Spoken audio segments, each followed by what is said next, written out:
asalaamaaleykum wa rahmatulah mbokk yi ñu nuyuwaat leen rek si turi Gambia'S Talents promotion di leen gërëm di leen sant rek gannaaw bi nga xamante ne ku ne xam ne Gambia bi fan yi yëpp ñu ngi si national morning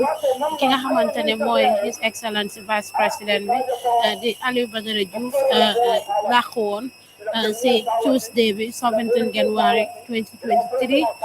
tey nag si Monday bi nii ñu defal ko state funeral fële sa Banjul gannaaw bi nga xamante ne nag defal nañ ko state funeral bi léegi dead body baa ngee ñëw fii ci Banjulinding ñu ngi fii nii am si Banjulinding si seen kër right now nii ñu ngi si jumaa bi gis nañ fi kilifa yu bare bari imaam yi ñëw nañ ñëpp ñëw nañ su ko defee fii lañ koy julee ñu jébal ko boromam fii nii defal ko ay ñaan kon yéen a ngi si Gambia'S Talents ñu ngi fii nii am si Banjulinding maa ngi fi ànd ak ki nga xamante ne mooy Sirif suma naataangoo dorong dinaa ko bàyyi moom tamit mu wax ak gaay yi ci kàllaamay soose su ko defee mu wax leen li fi nekk Sirif naa ko tëjee dorong nga maay go dire la dorong comme ye commentary min be hearing jang say Yeah, thank you very much. Just to remind you again that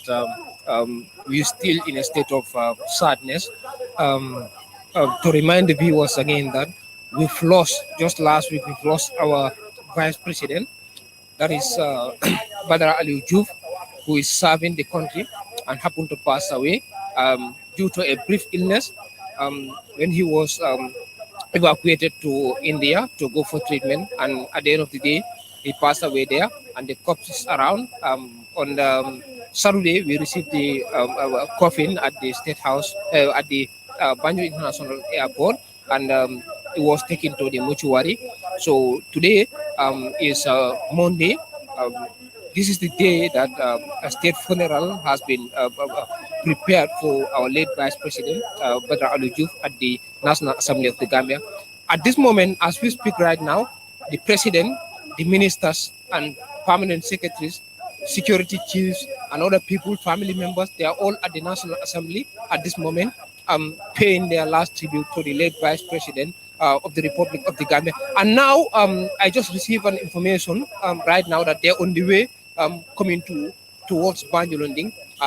Right now we are at Banjulunding at the mosque where the body will be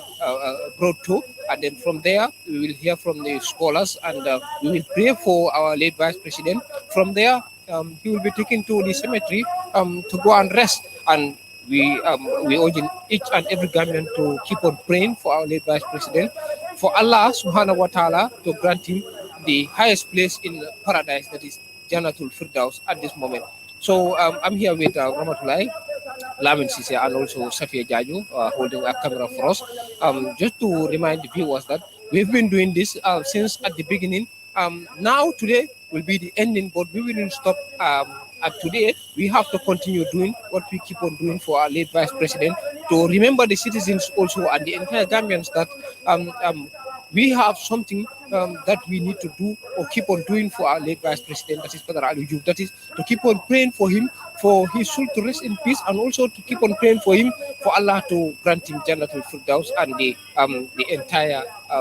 citizens, good citizens of this country that has passed away while serving the country also. Mbal tentula mbal jela drum ba fulale albe Gambian Talents TV le jube kanyum tembola mbe damen to mbe banjulon dinne kamol hakilo bulan dron ko mbe sangoda to mi alon ko wolem na vice president oti mi alon ko wala bantam just last week to malamin na tata mun kata jara rola atenye India bango ka banta saturday sibito min tamita ding fureni nata Banjul International Airport ya samba arbiti het tano ko kalandi je pour kaje ko tenan lungo mol se finti kabeng National Assembly to ka dual kai ka bunya kala ku kendol fo president o sita kunto minister amiol security nyaton kol ala family members on ani mo ko tengol min yalon ko ila ftaka futa pour kaje ko fane take ateni vice president on bar nyin tembo la kibaro sotne ko be silo kan e bina kan ateni banjulo ding ma fa wala medame to nyin tembo la jama oton be wolto bitu ni na tan njang kawon dol be kelale ku kutongol be kelale kuma kutongol be folale ni wo bota je sinata bade koto banjulo ne bade koto katate nyin vice president that is Badara Joof kadi amarila be duala e fo ala se harje arjano la mi yalon ko wala be kallankarin wala arjano firdausi anu med wala sawantel be fanam min yalon ko gambe din ken dol le moyti e banko sable ay kato ke gambe fo ala si harje arjano la mi yalon ko wala be kallankarin baltin lam baljela bitum minadun na jama wala kono kawando be kerinje fo se moy nyen tembola imam al hayba haydara wala be mayko bala be kawando la oto be continue la ko wala fintindane fo janni ñu be futala ya di futala jam fana bankel membe kelal show moy nimboto je fana sinata bade ko to bari fembe keri nyin tembola be continue la kayita la baltin lam baljela ba fulale fu ñato do man yende mbokk yi comme niñ leen ko waxee rek ba léegi ñu ngi fii nii fi nga xamante ne mooy Banjul Nding gannaaw bi nga xamante ne ki nga xamante ne mooy suñ late vice président bi di Alieu Badara Joof tey ñu ko doon defal state funeral ca Banjul gannaaw bi nga xamante ne ki nga xamante ne mooy président Adama Barrow teew na fa ak ministres ak ay autorité ak ay politicians ñëpp a fa teew Gambie bi tey ñëpp seen xol yi fees mu nekk li nga xamante ne nekk na lu nga xamante ne laal na xoli Gambians yëpp ndaxte ki nga xamante ne mooy vice président bi nekkoon na ki nga xamante ne nit ku baax la nekkoon na ki nga xamante ne saaf na réewam liggéey na si various position ci réew mi right now ni gannaaw bi nga xamante ne moom bala moo génn àdduna nekk na ki nga xamante ne moo nekkoon di vice président ak Minister of Higher Education and Science and Technology mu nekk li nga xamante ne lu am solo la mu nekk nit ku nga xamante ne life am yëpp daf ko devote liggéey ko ci réew mi def ko ci réew mi loolu nekk li nga xamante ne Gambien yi kenn du ko fàtte buñ ko falee into office was May 2022 lañ ko elect mu nekk vice président weer bi lam waroon a am 8 months waaye nag yàlla def lu gën yàlla jël bakkanam bi tey nag mu ngi gaañu woon si 17 January 2023 si la yàlla jël bakkanam gannaaw bi nga xamante ne feebar bu gàtta daboon na ko bañ ko yóbbu foofu noonu leen sa réewi India pour faj ko waaye yàlla jël bakkanam si process bi ñu indi ko nag ci samedi bi si airport bi ñu gis naka lañ ko welcome naka lañ ko teeroo ministre yëpp nekkoon fa autorité yëpp nekkoon fa ñu welcome ko jël dead body bi yóbbu ko ci mutuwaar bi tey ñu xëy lee ko ci National Assembly bi pour defal ko state burial ñëpp nekk fa dëkkandoor yi andi jaama yi xarit yi ñëpp kenn ku si nekk ekkati sa kàddu mu nekk li nga xamante ne lu ama am solo la waaye right now ni gars yi ñu ngi jógee ko fi nga xamante ne mooy si National Assembly bi ñu ñëw fii Banjul Nding fi nga xamante ne di late vice président Alieu Badara Joof fii lam dëkka so fii lañ koy ñëwee dafa lay ñaan gis nañ fi ay kilifa yu baree bari imaam yaa ngi fi dëkkandoor yaa ngi fi mbokk yaa ngi fi xarit yaa ngi fi andi jaama yaa ngi fi Gambia daanaka ñëpp a teew di indi security since keñ ñoom ñëpp a ngi fi di def seen liggéey nu mu waree soo xoolee right now ni ñu ngi fii si juma bi nga xamante ne fe lañ koy ñëw jullee si suñ ko fi jullee ba pare dinañ def ay ñaan si kër gi dan suñ paree dinañ ko yóbbu ca bàmmeel yi jébal ko boromam ñaanal ko yàlla xarale ko si arjana firdawsi right now sooy xool dignitaries yaa ngi ñëw imam yaa ngi ñëw kilifa yaa ngi ñëw foo sànni mbaatu mu toj ndaxte lii nekk na bés bi nga xamante ne Gambia duñ ko fàtte parce que ki nga xamante ne doomi réew bu baax la liggéey ci réew mi def ci réew mi lu baree baree bari kooku noonu su nekkee ni ku nga xamante ne dafa génn àdduna surtout mu nekkoon vice président toppa ci président bi di liggéey bu am solo nga xamante ne comme ni ma ko waxee woon rek keroog si Wednesday bi gannaaw bi nga xamante ne yàlla fal nañ ko mu nekk ki nga xamante ne vice président la Gambie bi yëpp a si bégoon Gambie bi yëpp ko apprécié ak kàddu yi nga xamante ne ekkati na ko fa biñ koy swear in ak wax yi nga xamante ne joxoon na ko Gambien si ñu téye ko ñu xam ne kii dafay liggéey mu nekkoon ki nga xamante ne nag ku gërëm la mu nekkoon ki nga xamante ne tamit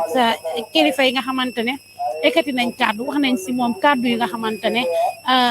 ñuñ ko seedeel mooy jaamu yàllaam lii na ba pare bugg na liggéeyam ba pare oyof na fi Banjul Nding ki nga xamante ne fii la dëkk sax seedeel nañ ko li nga xamante ne gannaaw bi mu fi dëkkee mënoon naa wax ne bi ma nekkee vice président suma statut si dañ xaay duma mingul ak nit yi waaye still nam daan defee bala moo nekk vice président noonu lam nekk di continuer gox bi yëpp apprécier ko Gambia tamit apprécier ko liggéeyam kenn du ko waxati Gambia ñu baree bari la dimbale ci seen wàllu éducation jaar na ci béréb yu baree bari liggéey naa NGO aussi mu ngi liggéey ak mu ngi doon liggéey ak ñi nga xamante ne ñooy World Bank def nañ ko sax assign nañ ko foofu noonu educational director fële sa Sénégal mu nekk li nga xamante ne am na solo lool waaye right now nii comme niñ leen ko waxee rek gaa yaa ngee jógee ko fële ne le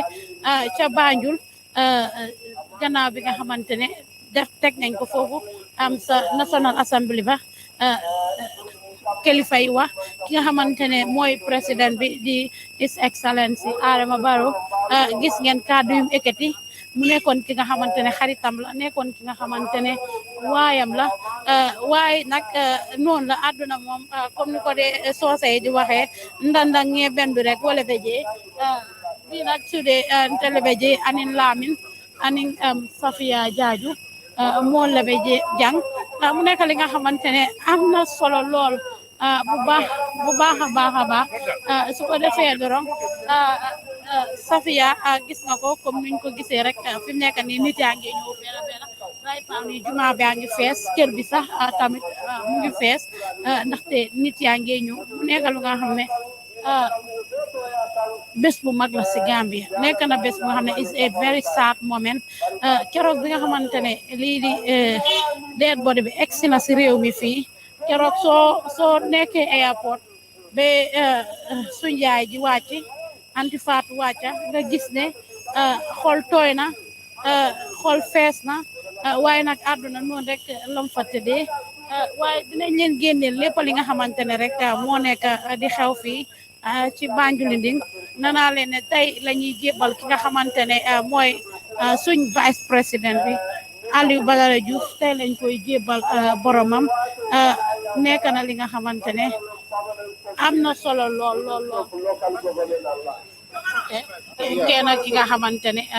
mu ne moom dafa bëgg a akkati ay kàddu wax ko si ki nga xamante ne mooy vice président bi nuyu ne assalamu alaikum warahmatullahi taala wabarakatuh bi keta lumbalti miyalon ko nga suno soto Gambia bele suno soto min keta Alieu Badara Joof ala saya ndeto mu banu siselti banu mama sise busumbala nyin keta nye sunu wolti keta nye sunu bata keta Gambia be sunoti Gambia sunota bi Badara nga bona Banjul ne sain tem futa tananjang Banjul denjang barala ku kendo tonne be fokan alama Gambia kol be anbe nga yakari Badara la Badara ma koyro ke ay misilmiya fasa afata misilmiya dino le kono ani milie karamungo ke bi mbota Banjul ala ku nyima bele be fokan bi so media min fananata QTV mbal fanan konton na Gambia Armed Forces mbal be konton mil be abroad ani banko bantala mbal be konton momo sim fata jang alama kelal be barajoti alama kelay barajoti Badara alama nemani kafar kela alama tadula fisala bodlat alama a Jose alama soniala na president kendo min keta His Excellency President Adama Barrow mba fanan kontonna mba kontonna alama ala vice president alama Jose Senial alama banku dingol kayala president Barrow alama tol fanan kayala president Barrow alama president Barrow kayala ni ala baraka bake nteto banu mama Sise Busumbala assalamu alaikum warahmatullahi taala barakatuh banu la ko ni yaata la mi Gambia be la suno do assalamu alaikum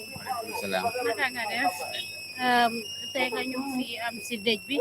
mu nekk li nga xamante baala ñu rek nga xool caméra bi we are on a protocol okay we are following strictly protocol all right no problem su ko defee Sirif dina dugga fi nga xamante ne mooy si biir juma bi mu génne leen li ci biir juma bi paa yaa ngi waare foofu noonu ñu ngi seedeel ki nga xamante ne mooy vice président bi ñu ko seedeel lu baax a baax su ko defee dinañ bàyyi Sirif ak Lamin ñu dugga si biir juma bi. So, Dr. Badara Joof, the former embassy of the Gambia, well, a seasoned diplomat who is also present at the Banjulunding at the state funeral of the late Vice President, that is Badara Joof, at this moment, together with other dignitaries. We will talk to Dr. Siddharth Job. Doctor, good morning. Morning, how are you? Alhamdulillah. Doctor, as you sit here right now, what comes to your mind at this moment, being present at the state funeral of the late Vice President, that is Badara Joof? Right. Badara was a brilliant permanent secretary. And I remember when I was in UNESCO and Satangja was Minister of Education, they wrote to me to say that I was appointed as chairman for the commission to write and recommend about the creation of the University of the Gambia. And he, Badara, became the secretary of that commission. He's a brilliant gentleman and a man who likes probity and is very hardworking. And we in the commission worked very hard with him until we presented our report for the creation of the university. He has since been very much interested in higher education, and I'm not surprised that he became Minister of Senior Education. And after that, he's been promoted as Vice President. I think without saying a lot, here is a man who is being honored today for his probity, for his fearlessness of the truth. And I'm quite certain that the country will remember him, especially his colleagues, for his positive contribution to the development of education in the country, but globally for the development of this country and the dignity that it should have in the concert of nations. Yeah. So having somebody who is well experienced like Badara Joof, who work for World Bank and is an economist, education is also, having that, huge amount of experience, and now he has gone. We've lost him. What do you think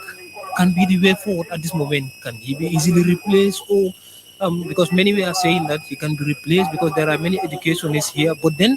when it comes to honesty and principles, etc., that will be a problem. If the president wants to really honor the memory of Badara, and taking into account what you've just said, that there are many capable people in the country who are also having solidly in their mind the interests of this country, he would be able to replace him with someone who would be a consensus as to his ability and as to the fact that he will be able to man the post. The post should be given to someone who automatically the country would realize that he is capable of replacing Badara. And the greatest honor for Badara is to get him someone to replace him of that probity. All right, finally. Finally, we wish him all. We'll pray for him for Jannatul Firdaus, and we hope that his passing away is a lesson as to the fact that there is nothing permanent in these changing scenes, and that we should avoid all the acrimony and do everything to see to it that we have a stable country and a country that we are all devoted to for its development. Thank you very much, Doctor. Banjul right now ki nga xamantene moy di late Vice President Badara Joof egsi na fii si Banjul escort bi ñëw na right now ni gis nañ ne jabaram wàcc na moom lañ dugal noonu pour mu toog moom nag ànd na ak délégation bu rëy right now ni ñu ngi ko waaj a dugal fi nga xamantene mooy si juma bi pour ñu defaral ko ay ñaan comme liñ leen ko waxee rek li nekk na a very sad moment si Gambia nekk na bés bi nga xamantene duñ ko fàtte te duñ ko gaaw a fàtte ndaxte ki nga xamante ne mooy di late Vice President Badara Joof nekkoon na ki nga xamante ne liggéeyal na Gambia bi taxawal na Gambia bi right now ni moom lañ indi nii di ko waaj a jullee pour ñu ñaanal ko dégg fii si Banjul ñëpp egsi nañ ñi nga xamante ne ñooy politicians ñu ngi fi ministre yaa ngi fi national assembly members yaa ngi fi imam yaa ngi fi dëkkandoor yaa ngi fi government workers yaa ngi fi xarit yaa ngi fi dëkkandoor yaa ngi fi nekk na li nga xamante ne comme niñ ko waxee rek gis ngeen ñëpp a fi nekk tey fii ci Banjul is a very sad and a memorial day bu nga xamante ne duñ ko mos a fàtte si Gambia nekk na bés bi nga xamante ne bés bu rëy la ci biir Gambia su ko defee rek comme li leen ko waxee rek ñu ngi fii yéen a ngi seetaan Gambia'S Talents TV ñu ngi fii fu nga xamante ne mooy si juma bi gis ngeen ko kilifa yu bari ñëw nañ fi nekk na li nga xamante ne am na jot am na solo lool bu baax a baax a baax su ko defee rek nga xamante ne mooy Sofia Jaaju moom mu ngay jël li nga xamante ne gis ngeen ko kilifa yi ñu pangi toog nekk li nga xamante ne am na solo su ko defee rek ñun Gambia'S Talents TV ñun fi rek nekk lu am solo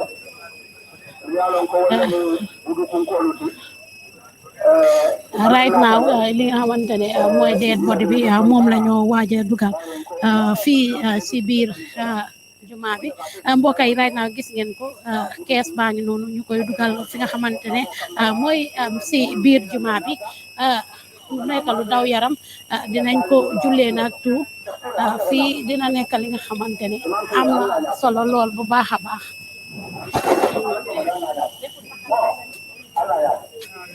mbaɗigol hani bi comme alfaali men to doron ɓe jang banjuli ɗin saintang iɓe froɗundi kan jumagoto ñin kata suno baɗi gambia kan iɓa salindira den tout iɓa dila ala mari duwale ke alfal ɓe janne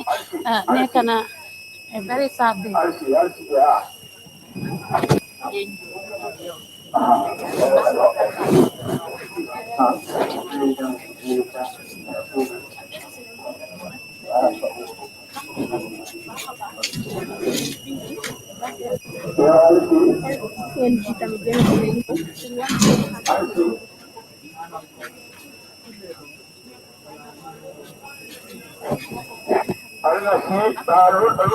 mbadi ngolala comme nga faale ñame dorong hani bi be jang banjulu din ita fure wala dundi jamo kan sain teng seng wala tina dundi tandangi bendu dorong wala be jang nekana li nga xamantene amna solo nekana li nga xamantene dawna yaram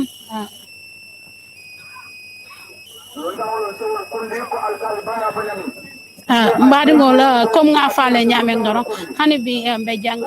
banjulu din be jamo ngoto sain teng ako muto ko fure wala dunta sain teng this is the body of the late vice president mbokk yi gis ngeen yaa jële gis ngeen lii nañ body bi right now nii nekk na li nga xamante ne lu daw yaram la wàccee nañ kees bi fii si juma bi gis ngeen ko waaw ok wàccee nañ kees bi fi nga xamante ne mooy si juma bi ki nga xamante ne mooy di late vice président bi di Alieu Badara Joof nekk na li nga xamante ne am na solo àdduna nag noonu la demal maa ngi ñëw la rek fi mu nekk nii lu ci des bareetut pour ñu jullee ko jébbal ko ki nga xamante ne mooy boromam ndaxte àdduna moom nii la rek demal maa ngi ñëw fu mu nekk nii lu fi des rek mooy ñu ñaanal ko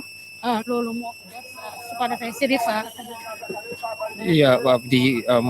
coffin has arrived at the Banjul Mosque currently. Now, next is all about prayers. To pray for our Vice President for his soul to rest in the perfect peace, and also for Allah to grant him Jannatul Firdaus, that is the highest place in the paradise at this moment. People are coming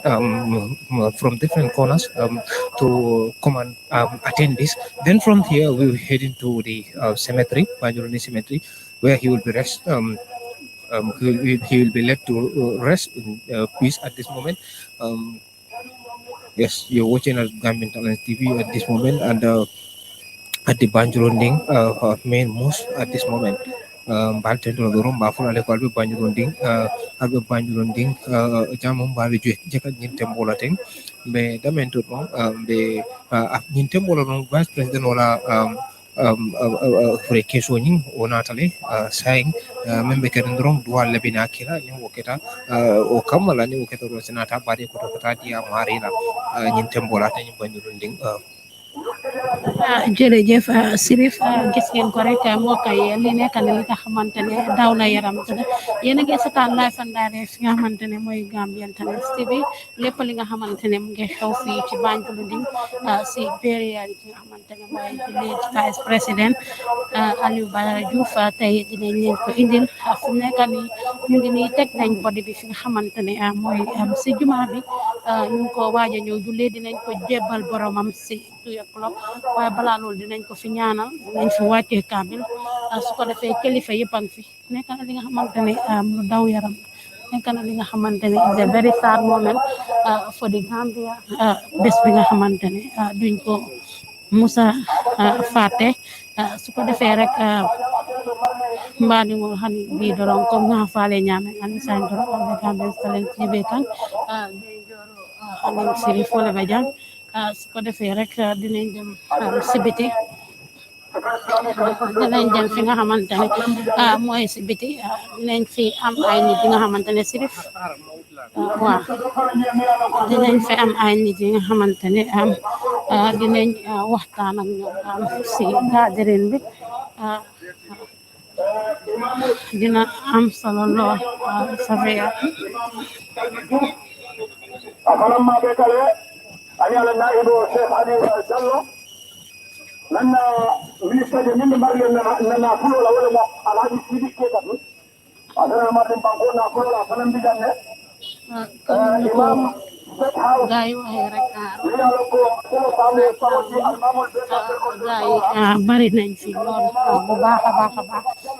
kilifa yu bari ñëw nañ fi nga xamante ne Banjul still na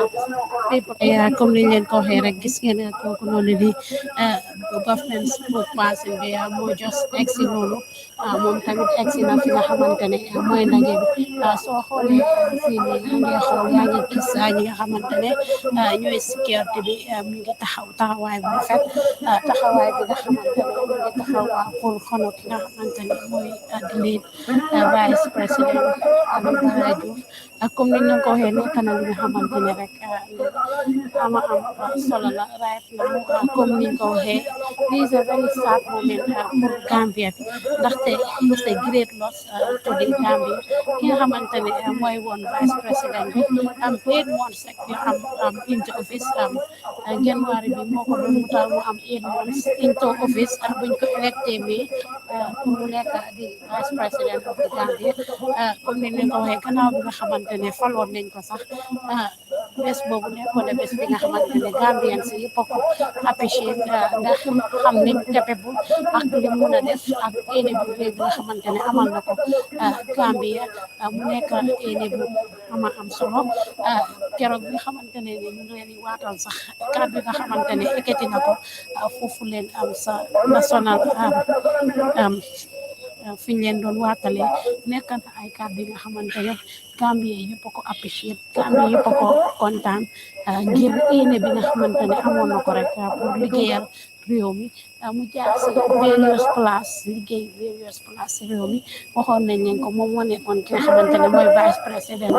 ak minister of higher education science and technology moom la woon tey nag comme niñ ko waxee génn na àddina January 17 foofu leen ca réewi India gannaaw bi nga xamante ne feebar bu gàtta dab na ko fa yàlla jël fa bakkanam si Saturday bi nag ñëw bi egsi fi nga xamante ne mooy si Banjul International Airport ñu welcome ko ñi nga xamante ne ñooy ministre yi ak dignitaries yi ak kilifay réew mi yu bare nekkoon fa welcome ko mu nekkoon a very sad moment gannaaw bi nga xamante ne jël nañ ko yóbbu ko foofu leen ca mucci wari ba tey si Monday bi nag ñu lee ko foofu ca National Assembly ba defaral ko li nga xamante ne mooy state funeral ki nga xamante ne mooy His Excellency Adama Barrow mu ngi woon si ndajeem ku ne xam ne digganteem ak di lead vice président naka la meloon nekkoon nag diggante bu nga xamante ne diggante bu tax la nekkoon nag diggante bu nga xamante ne ñoom ñaar dañ buggante woon moom motoom bi moo taxaw nii right now nii fa lañ ko dugal ba nga xam ne indi nañ ko right now nii nag gannaaw bi xam ne defaral nañ ko foofu am sa National Assembly ba ñu indi ko fii si Banjul Ding fa lañ koy defalee ñaanam yi julee ko fi ñaanal ko su ko defee ñu jébal ko boromam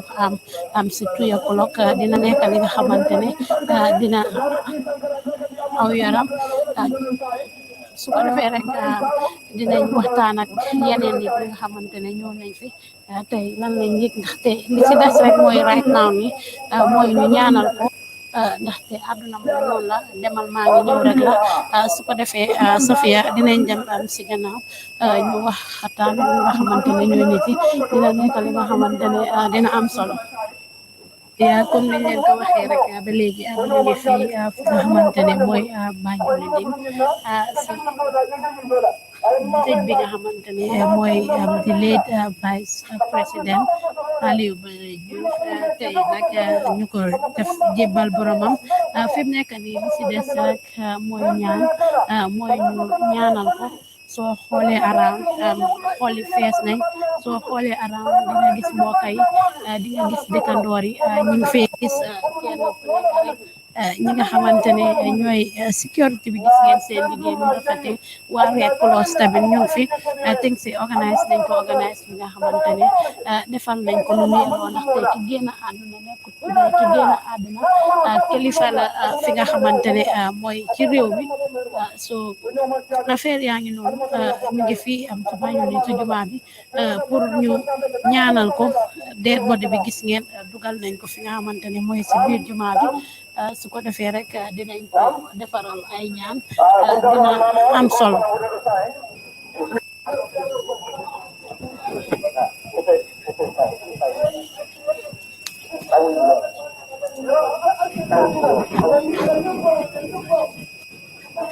right mbaɗi won hani bi nga faale ñamen ɗoronga ɓe bi gambien talen ñin kata suno ɓaati gambia jang bi min kata dile vice président Alieu Badara Joof mbala sandula tan tumala minna ya le national assembly to président o diyamata je amin ministre ko to anin mbaɗi ngollintedi ma ya sambanan jang Banjul Ding doron pour ka ɓaade o ke santen afrewo ɓe laaren jamoto alfalɓe diyamole ni pete duwa kaya ya diya marie duniya ɓe wala ñama dandan nge bendude ɗon wala ɓe jang nin addi ɗo fanan fele lorin jang ŋatara janne suko refe ɗoron ata fanan ani mool ɓe ño kontonne ɗoron aɓe kundin fola ñinna koot assalamu aleykum aleykum salam warahmatullah isa fo mole yitalen nte to mariama sise bi nata ñing sango mi yalon ko Gambia bele sango bi Gambia bele sunota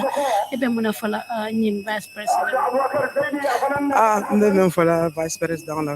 woto nte kay maalon personnel bari mol ka men fala karolo mo kendolem foko barabe do ko la Gambia man sakundale so ni sango ni Gambia bele sango dem so akata ni kuyata ala sango biring mo be ya mo akata banko be ni kuyata dala dinnin keba mo be ni kuyata ala bango la dala mayila ko be karata nga ala sasa karanta bar ko be la wanate o kete mo be tere ma ko te bar bitum ala kijita ko nena mo man kunoje comme man sata la fon ka fanyame kullu nafsin zaikatul maut ni la ma bebe saya nena la be duwala ala male akumo suma ala male asu jannatul firdaus la ala ma tadu la dia la bodula kila hormo ala ma akumo suma kila hormo ala dimba ala male kambon sabati tem akete ni ko abate definitely ay ni ko so sango en tara jam fana nata mabe sango dula nyento kana ni ko ay tandi family member mo be onensi vice president ya mammi bake bot ya jele dorong mol mamoy diamu kula mamoy hani fenna na manke do koti ite woji mera kuma mo e ko ko kabring ya elect as the vice president of the Gambia mamme bake ñin this month wole be kala 8 months na bantanu moma moy diamu ko to anin ko ketendo ite wo je nyaade ya comme ko biringa keta vice president ngala diamu fulo mem moy ay meeting o soto ka diamu do kulale comme ko banko ni tonya man tarata ma kante development soto no banko so kuma ko nyen tinga jo kuma ko kuma ta ba ka birin abanda ten so mo be balo kuma ko nyen na foka ay kuma ko men fo sila to ala do ku nyol le a payroll sila mo be at badara kuma ko men fo anya to nya sabatende na continue na banko do banko eta nyato so odor na sinna banko sama no ngake bakili fakino to delta mu gambia na tata nyato to lel na man ta nyato fana ati nyata mo be le dal badara mo li ka fa nyame baye du ko ke education minister of education mo be yam ta ko do kulare e kan nyina fa ko do kulana nte to nyanta malo na bar mo le nyina fa ko do kula kena mo ken dala ma a hada ma yata mo yata ay mo be kalamta da dina ta fana mo be ko la fa karol so silan comme kila fo nyame ni mo banta ala kuja mo kana ku kendo me ya long ato mo le holo fo because mo be nyanta wol fala malaikul be lore do mo la moy kam mo mo ni kam fala karola kuma kendo e bola safere o kamanda la ku jawol mel keta mo mam timma mo mo ni kam miste ko kay bar mo mo de ku ko tan hala karola même manke akenda mat mo manya na fo la bi ala ku kendo doran so wala fo malaikul bola safere na be tala sal so be badi mo be da no karola dal men tambita jaw mato walanto mistake ko to mo be nyina wala da kenda ma doron wofo nga duwa ke sound de froy fa ala se kafani ne makay ala ma joso soni ala banko si mo do soto men na du ko betam lata fana nga duwa ale la jan soni anda asu jannatul firdaus la na lata mol beka ala ma ale akumo subayan ay kambon sabata ala dimbal tema yeso sabar jusol wala mun nakko makamate yaɓe wole ñaman dandang yeɓendu doron wala ɓe jang tante ngajele the ex vice president farmata dialo tamba jang fanan president jane sagnang a tambita ngalo ne ñato doron ni mol bakacala sirif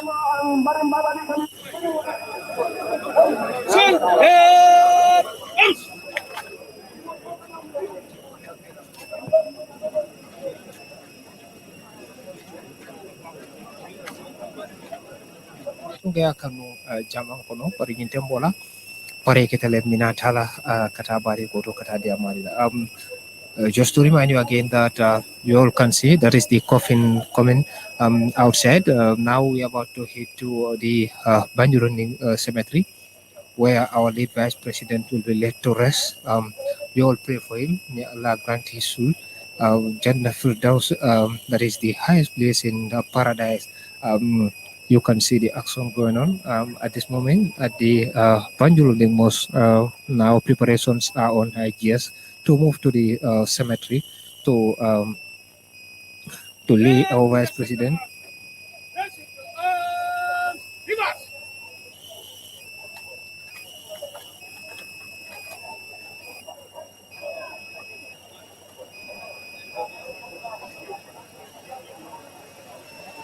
Ya nyintembola efelenting iba bunna soronna bina move lale kata bade koto nyintembola hanikabi let's move little bit ya beta kata bade koto nyintembola se move kata nyato do manin ro nyin kama kana kule akuso roje mo be sharing tenyi banjuru ninja mauto nyintembola. Just to remind you again that you watching at Gambia'S TV at the Banjuluddin. Yeah, so just to remind you again that you're watching at Gambia'S TV. Now we are heading to the cemetery at this moment from the Banjuluddin mosque, that is the main mosque. Prayers are already done, and now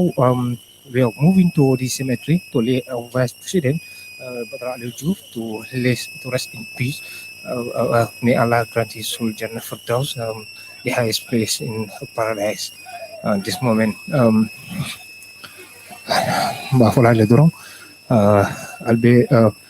Banjuluddin ne nyintembola vice president afongola dinkirato dami yalon ka bestere wolato labanta wolto between sinong binata la damento wolen bari koti kata di amarila ba aldan la dorong let's say hardi arjano lam yalo ko wala be kallan ke are tini banyon ni ate kono dame yalon ko mbeta kan kata kaburo to pour kanyum vice president o mi yalo wala bantano ni lokun tambila kadi amari la doro betu wala e fo se hardi arjano lam yalo ko wala be kallan ke are nyindum tari kolem beramento nyindula be farine tep tep security chiefs wala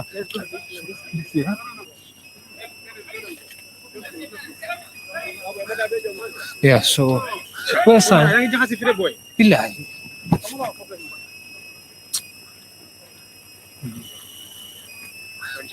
yeah nyintembola be Gambian Talents TV le jube kan ate nyin dinkirato ami yalon wolem banjulon ni satedi saing ngajama opolale le tilindin damen na tem bade kutudi pour kata di amharila bitum beduala arsen na harji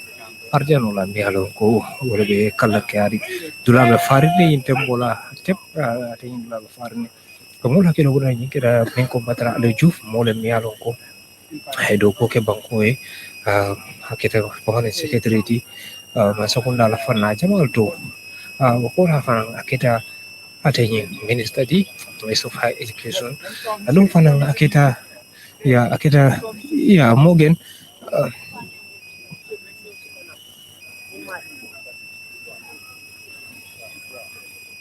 ati Nyintembola just to you all can see the place is full to the capacity at this moment.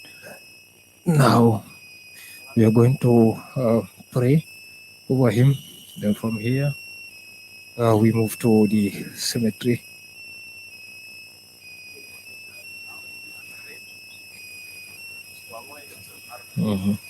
Bal hakilo bala bala ko albe Gambian Talents TV le be kam. Alright, abaraga baga sirku han kabidaran coming body ngali aja nyame nyinterna drum be salkera to banjurun dim kol ka sal ila salul ke damento nyinterna drum nali alom membe kering awlam vice president yalan ko awlam ali Badara Joof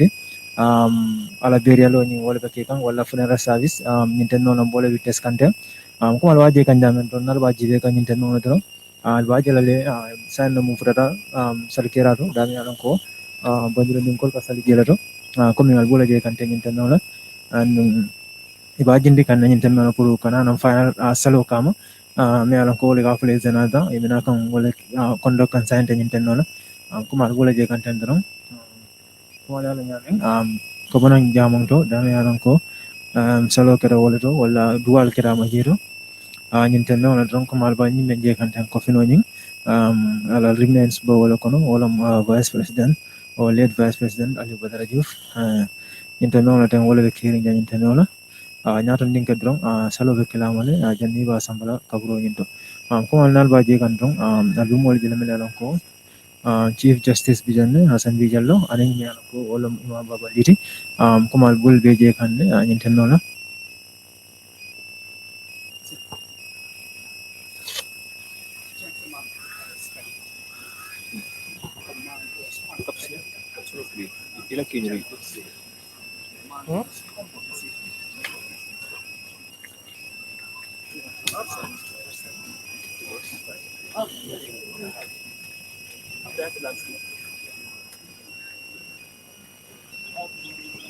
Ora mbale han kabido ko mi ngafu nyamendram nyintenola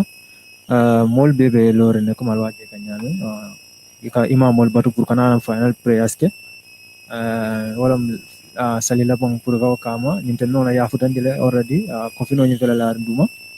andum silande membaron kan wala imam mol di pour nana ina salo kama ben bita kabrodo ko mal waje kan nyame nga alfa alu jele milalan ko special council la nyaton ko president Isa Dabo akana bijanne anim mo kotang milalan ko mo lengkara min lamiti ninat na gambe bang ko kanjang wala ninat na dino la mafang la jibe comme ngal bolle je ka lorente pare robe ke kanne dami alan ko kana salama wala kala final salwati pour kaw kama janni wa sambala kabro to pour kalandi final resting place oto kuma bola je ganten kal haklo bulan dron albe maintenance tv la jive kan antolle bale jang live feed ka bondale non dame yalan ko banjulunding salkera to jannon lar dame yalan ko ka salol ki janato ko alwaje kan nyaman tan sa salo kana kele ikaf me zanaza ikana wala conduct is the final prayers pour janni ba sambala kabro to yentemena ibina kan wala fegan ko alwaje kan nyamen don al sajile molbe randine pour kana o final prayers nyinke al bola je kan tendro yentemena comme nga fa nyamen don albe yentemena kebal natale wala islam wala kebal di islamic leaders religious leaders inatale yentemena pour ka la salo nyinkama janding iwa sambala jamong to jiite julli suñu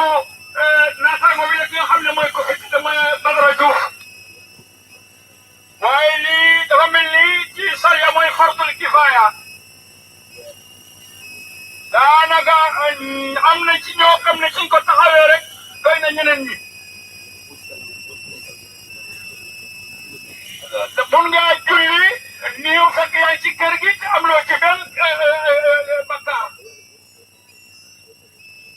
waaye xam nga ne yow doo mun a julli tisbaar nga ne suma njaboot bi suñ julli tisbaar sax doy na loolu du doy loolu moo tax soo gisee islam dafa yomb lool te ki nga xam ne moo tëdd nii kalifa bu mag la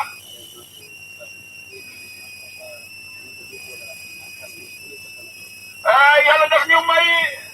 muy Alxasan Abubakar Zaydi ki nga xam ne mooy kalifa bi mooy xalifa bi Bansa mu nekk chief of justice moom moo ñu jiite ci tisbaar mu ne alhamdulilah loolu sant yàlla bu baax mu ne Badara mi nga xam ne moom lañ fi tiim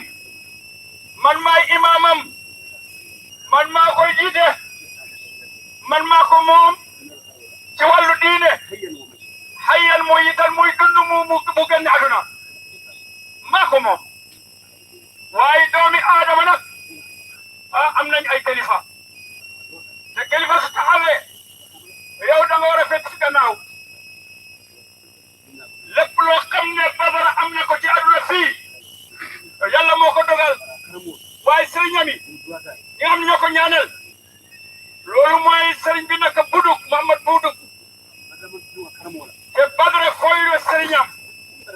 man damay waxtaan ak Badara bi bu guddi ak bëccëg maa ngi ànd ak moom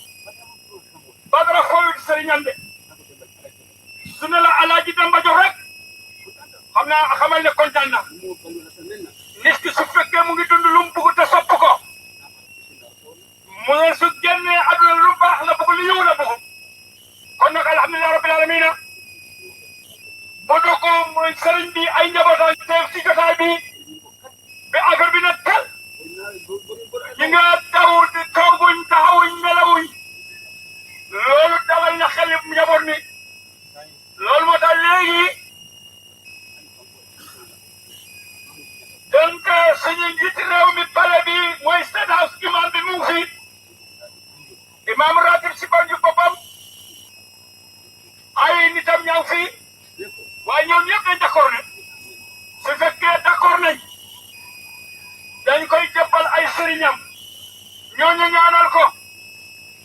ban imam yaaya baax xam naa ne loolu baax la imam suma nijaay baabali mooy xam ne suñu mag la suñu jaay la kooku nangu na ci loolu sax suñu islamique suñu Cheikh Issa Dabo mu nekk amul lu ko gën a rafet kon xam nga mbir mi rafet na ba pare kon loolu moo tax sant yàlla Thierno Buduk ay njabootam ak fii ñooñu lañ bëgg ñu jox leen niw mi ñu ñaanal ko ñu ñaanal niw mi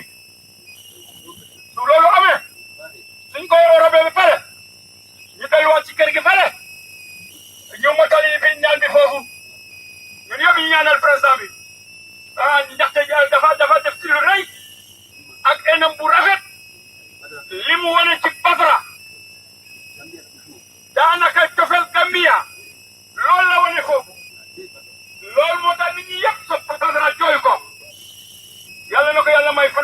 fan bu gudd ak wér gu yaram yàlla yombalal ko liggéey bi moom président bi mu ne jabooru Alhaji Cerno Buduk ñu ngi nii taxaw ci jotaay bi ñoom moom mbir mi yëpp Cerno Dawda ngi seen baay dafa joxoon wasiya mooy seen waajur Badara donte waxut waaye xale yi dañ ne mu ne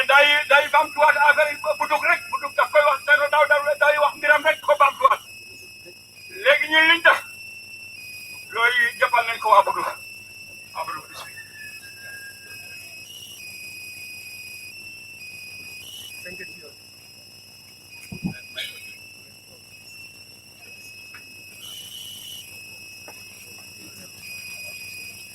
Allahu akbar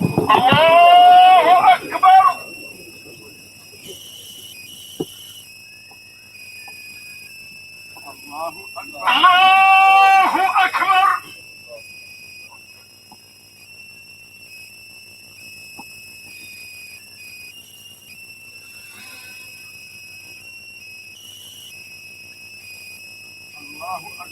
Allahu akbar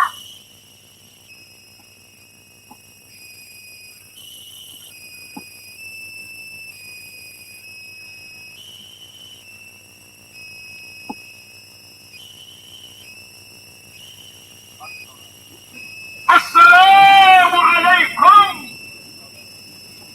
Bedamento pare ko to futata wala to nyinte mbola ka fu min na tajang asembo wara padre bari aliaje le yin sila do divert le yin block le kaje ko journalist wala ni security chiefs ko te wala be nan jenna den modul sinani sila dola yedun ning bunda dola nyinte mbola ate nyin panjure nim pare ko to ma hola le ko alba governmental tv le juwe ka nyinte mbola ate nyin panjure ding na best life president no min keta adu Badara Joof di ala sangonim boy kunto intembola intembola li ro felentinga sudera tomola kabro lo min abanda birin safu lo kuntambila kanana fu tenin sibitola lo me alon ko lo len ye fureni bondi ate India kanate na Senegal ate fitri mafo abota Senegal anata Gambia banko kan inatana ataka samba ten abiti hit la tan pour kala ndije fo tede longola isaje ko banko bisi finti kafiro ke kadwae anin ka bonya ati national assembly to tumala min no fanan kita natana fudati nyim banjulo ne sade kon nyinte mbol bari mo en bisilo kan asimmo rabatale garone ko nyim kulati nyalo ko anyanta kala tare ko le bari fanan akita tare ko le already os haramari mo min namma beja a konto mo malon nyin tembola bitum ngaji la security fanan ibe kat kol ke kan kaje ko kol ke ko nyanta kila nyamin ate yin tembola nyabe menji kan kan abina kan bolem ate nyin isla director ti that is Usman So afana na la mol bina kan yin tembola ibina na pade ko kono aning imamul aning kafoko tawol just to show you the one who passed right now the one wearing a white shirt this one is Chief Justice right now. Now you are seeing the Chief Justice, that is Asan Jallo. Now you are seeing Dr. Mbaika, who is also present here at the cemetery of Banjulunding at this moment. There is a huge present at this moment at the Banjulunding cemetery. Now nobody can know the amount of people that are around, but the security also are doing their work. They are doing a lot of work. At this moment. They had to suspend this road that you're seeing currently. Now there's a diversion for people to go to the other door of the cemetery. Now the family members and the other dignitaries and the imams have to pass away, have to pass or use this way in order to ease the movement at this moment. This is supposed to be a history, and of course, it is already a history as currently we at the inside the cemetery at this moment. Now we're entering inside the cemetery at this moment. You all can see you're watching at Gambian Talents TV, and I am Serif Conte at this moment showing you whatever is happening here. Now here with me is Ibrahim Sane and Lamin Sisi also at this moment. So that amount of people that are present here at this moment,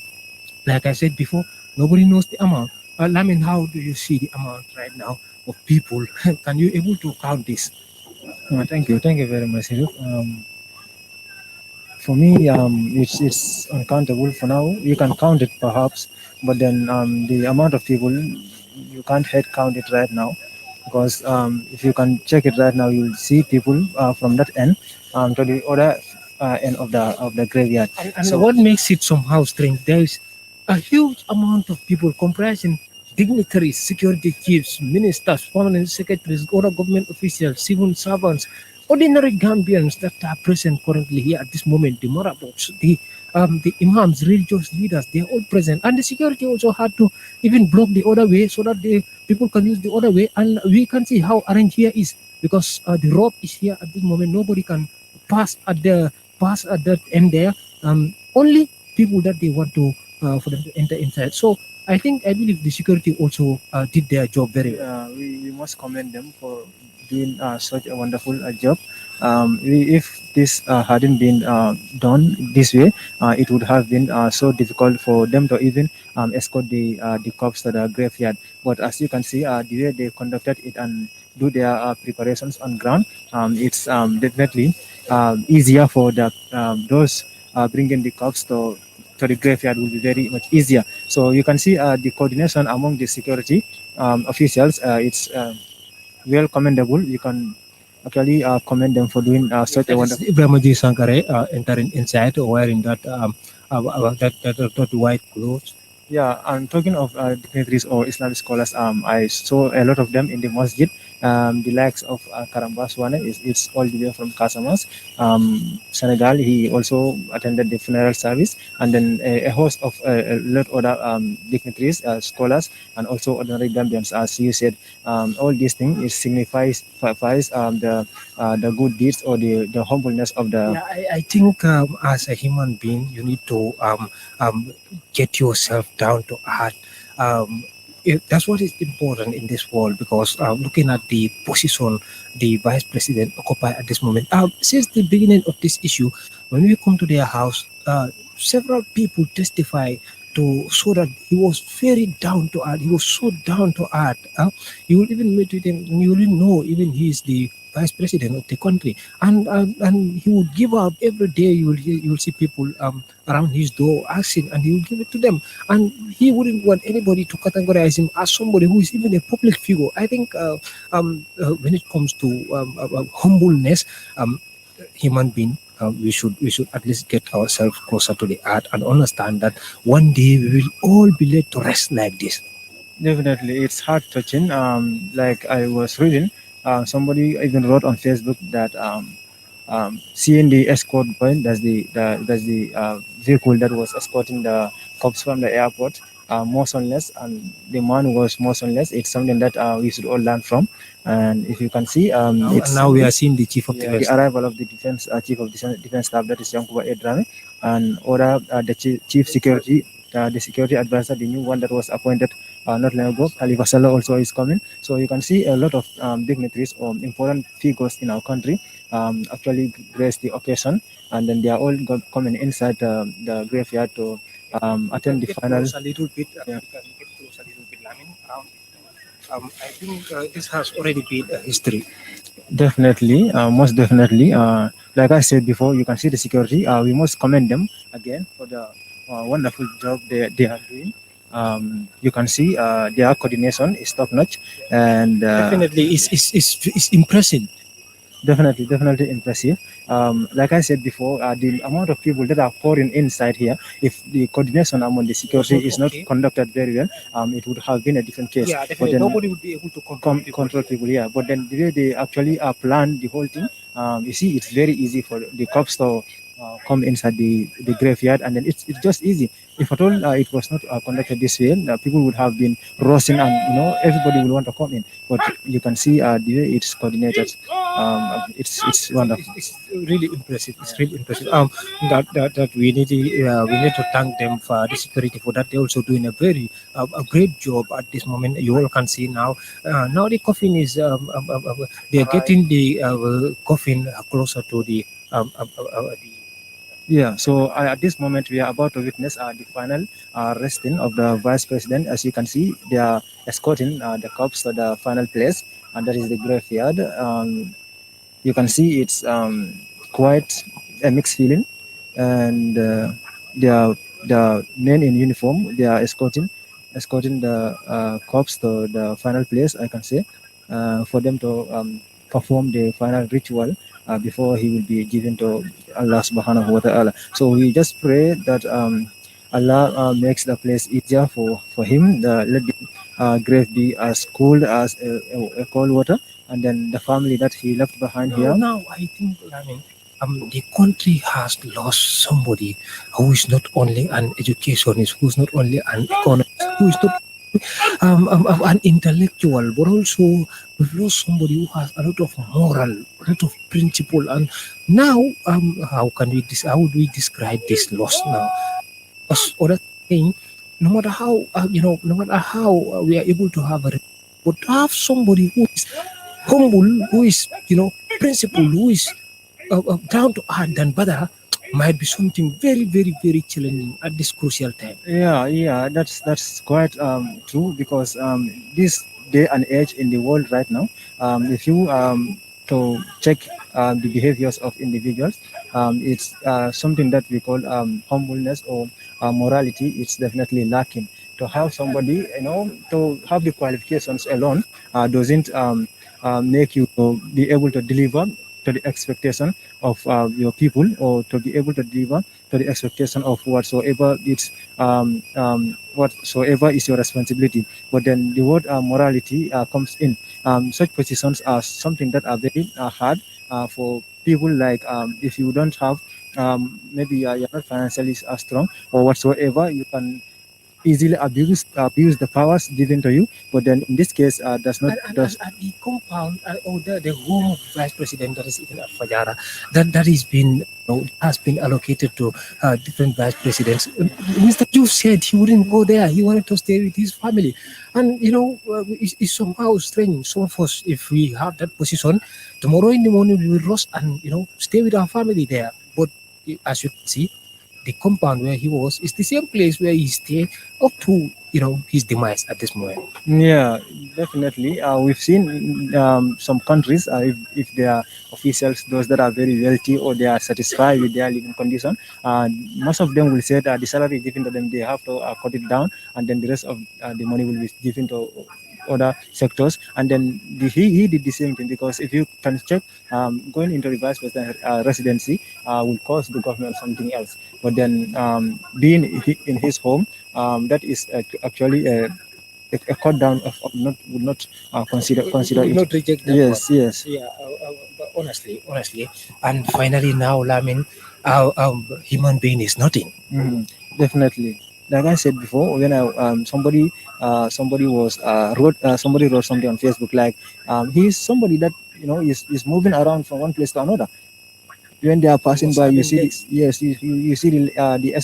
escorting them. But in this case, when he was escorted back from the airport, you could see he was motionless.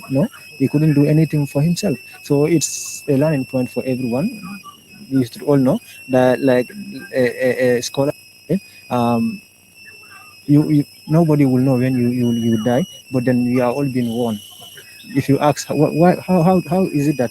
you just ask them or tell them, the moment you went to the graveyard and attended somebody's funeral, that is a warning for you. So it's a warning for all of us. It's a learning. Yes. And I think right now ministers are present, permanent secretaries are present, all the dignitaries, they are all present at this moment, and this is a very important place for them to learn lesson at this moment, to understand that occupying a public office is a responsibility that lies upon every civil servant. And also, no matter how you treat people, or no matter whatever you do, tomorrow you will die and leave everything behind you. And in the day of judgment, also you'll be taken to, if you don't mind, also in the day of judgment, that will be an obstacle for you to have the paradise. But in this case, we have a hope. We have a hope, a very big hope, that this vice president then will make it to the highest place in paradise, that is Jannatul Firdaus. But I don't think the amount of people that are present at this moment, or people who attended at this moment, each person's prayer will be rejected. I don't think so. You have imams, you have marabouts, you have security chiefs, you have, you know, here is full capacity. And to be honest, it's important that as a human being, let's try to be humble. We do things accordingly. And now you can see now. I believe now the body must have been In the grave. Yeah. So this is a history. at the moment, the body has been lowered, I believe, in the graveyard right now. So the only thing left now is for us to actually pray, and then maybe the security will perform some other things in honor of him before the crowd will disperse. So we will actually witness that one also before we will leave for anywhere we are going to. Yeah, so Lamin, be multi to la hade kabi mini alonko rola be jube rola yente mola katum bering na vice president of Bantang ka katapul gene kaje ko kafuta ala kurra kono kafuta national assembly fananto aning dula ko temol to mini alonko ala kul be dawda to membe ko airport of fananto kunonko ade ni sibito kata pour ka fure nyim ben non kaji ka samba te nyim bancul arfiti he pour kaje ko kalandi je fo bi tena wonin min yanta kelai national assembly to we kai abi in continent ka bondi barin be jubelal fananten to min yalo ko jikitan na ando ikatun jubela wato wati ikela mun na fanan kamen na te kadila kai tan ni da ko nyina mun faran responsibility te pour ka ke kadon ko mo men banta nyim banko kan bi mo le me alon ko to be honest mo ko mare bala mati number second or number two in the country at this moment me alon ko to be president Adama Barrow ko nyin tembola nyimu kule te me alon ko kulem hukumare mbalem ku important mbalem pour ka je ko mo kan tulungo akola adu fanan second ne fanan ka duwaye fo ala sa harje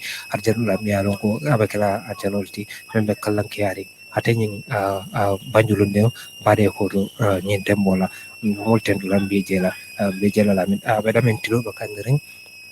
romita pada hane kabi wakilo be kirin doron kaje ko ke nyurubatu ibe min kela ni e fure jindi fo barata den duwa sena da mura kana kay bituni duwa be kirin be bel la moy la ni duwa la be be duwa la nyura tumando ning la moy lal wala juber lal ya je dula de tay salon ko duwa be kirin bare masto be men na de lamin e santo jube janen ko ke so jela be nakan to sa fo ko na vice president mo ya jindi kaburo ko le nyen tembola fure ke so fele ba finti lay ba samala nyen tembola agami tare ko fela ketate in tembe wala coming siro fia fanya mendro ne may witness content kamal baje kanyame coffin wonying is now empty nemba kono in tembe wala ya bondi yela and it's now into the final resting place the olom graveyard doti ya samba jela already kamal bole witness content in tembe wala comme siro fia fanya mendro in tembe wala sain nim parendro kala drong dua dul be kala me alon ko misalnya kana ko may duwa la bari masto be ke kam dina continue la ko tan ka do wala fana ning politician be ti amana ni mo ko tengol pour ka ji financier la ko makal la bangol di nyin ko to nyin tembola ya financier la ko makal di nyin tembola be katala no fudema nyin kam jubi ral se continue kan jubi ya comme sirvi ak nyam dron wala manta dawda bi janne dron na kira nyawnya dron ko la ko transparent nyawnya dron babe bondlale gamen trans tv al babe jalale to al stay tuned dron de woni man ka comme multa da bi still here ba min dino ya fo nyala dron comme ni duwal be kerim fanal be kata ko kala ngande mi mole duwani wala comme ni paro kala dron al be makam molal ko ten woto defen fola le dron just stay tuned ale mol la moy demanding it's going to be brief at a elephant de meron ka be jam fala bake then pol ni be barna oto defen kala dron be den na le janne comme nga parandro ke comme kana duwal melke pour ni mola duwal kenyola janning memorol na ko ten Felenting Sambia bina futala attending lead vice president la Corrato mi alonko wala banjurunding sate kono yin tembo la pura fana se futa kala ni kuya itande kula mi alonko wala keta mbal hakilo bulanga don ko albu gamen talents tv de jube kan yin tembo la just to remind you once again that we are wow yeah harama yobul ki mic now we are at banjurunding at we at Banjuronding at the late Vice President's home, that is Badara Joof. Now the cabinet ministers and all the delegates are all present at his home waiting for the arrival of President Barrow. The president is just on the road now. He's about to enter inside the compound. That is now we are reminding you that you're watching at Gambian Talents TV at this moment. All right. Yeah, Nitembola. Yeah,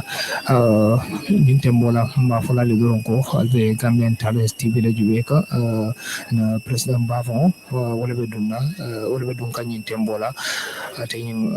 Vice President of Corra Kono, a Felenting of Futa, Nitembola, while Tendula,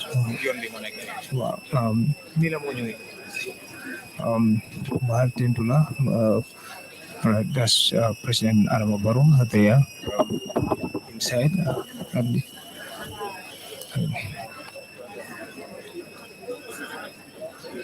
Sorry.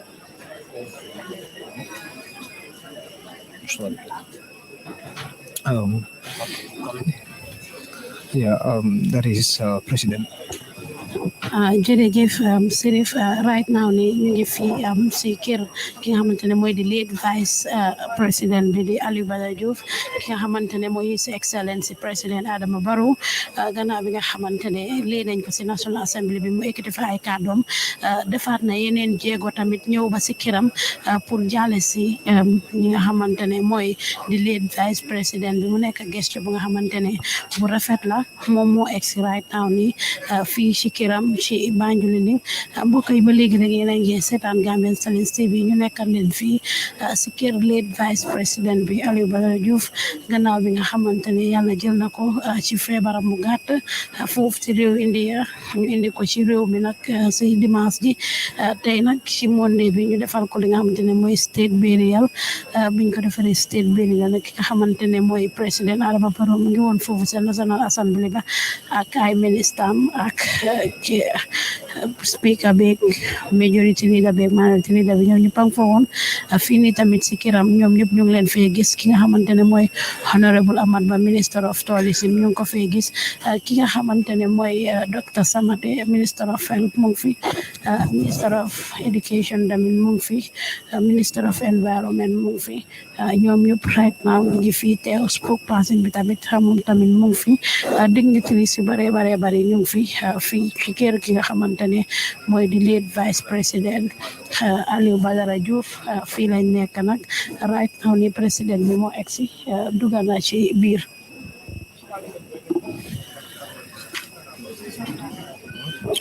Yeah, just to remind you that you're watching the Gambian Talents TV at this moment. We've been present here since in the morning until now. We waited for the arrival of the body or corpse from the National Assembly to the mosque, and prayers were done. They were successfully done, and then we moved to the cemetery where he was led to rest in the perfect peace. And we always remind ourselves that we should be praying for the Vice President for his good services he delivered to the Gambians. Now, in this evening, we are still at Banjuronding at his home. The President has just arrived and is inside with the family to say his condolences. Now we are outside waiting for him. But we believe, hopefully, when he come out, he will sit in front of us there and share with the gathering some messages that we will take along. And we're telling you to stay tuned, and we will continue to bring you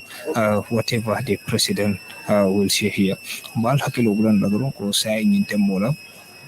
President Ojin Natale, President Arma Barrow, Adonta Konotole, and family be in Tembola, kala be nikuya abala nikuya abala nikuya futandilema ke konton ning apareta be fintlana ndu na fintata be na tuma ndo be cikirinko na fintata be na la sila kafo kono janne kafo nyatlimula ko isiran be londai